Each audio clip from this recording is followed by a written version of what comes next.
నిఖిల్ ముందు వీళ్ళందరూ కూడా జుజ్జుబి నన్ను అడిగితే గేమ్ వైజ్.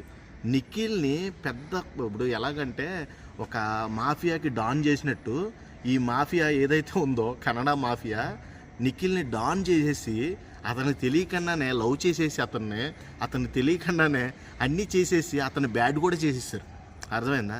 అతనికి తెలియకుండా లవ్ చేసేయడం, అతని గ్యాంగ్ లీడర్ చేసేయడం, అతన్ని బయటకు తోసేవాళ్ళని కుట్రలు పడడం, అతన్ని తెలియకుండానే జనాల్లో బ్యాడ్ చేసేయడం, ఇవన్నీ ఎదుర్కొన్న ఏకైక వ్యక్తి ది గ్రేట్ లీడర్ అని చెప్పాలి. అట్లాంటి లీడరే టాప్ 5లో ఉన్న నిఖిల్కి అంత బజ్ రావడానికి ఏకైక కారణం కూడా అది.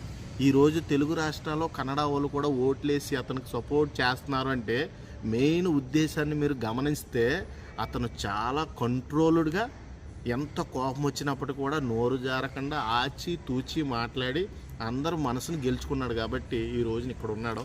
ఇది మట్టికి అక్షర సత్యం, ఇందులో ఎటువంటి పొరపాటు లేదు. నిఖిల్ ఆట అయితే అద్భుతం. 4 సార్లు ఫస్ట్ మంత్లోనే 4 వారాల మెగా చీఫ్ ఏకైక వ్యక్తి నెంబర్ 1 లీడర్ నిఖిల్.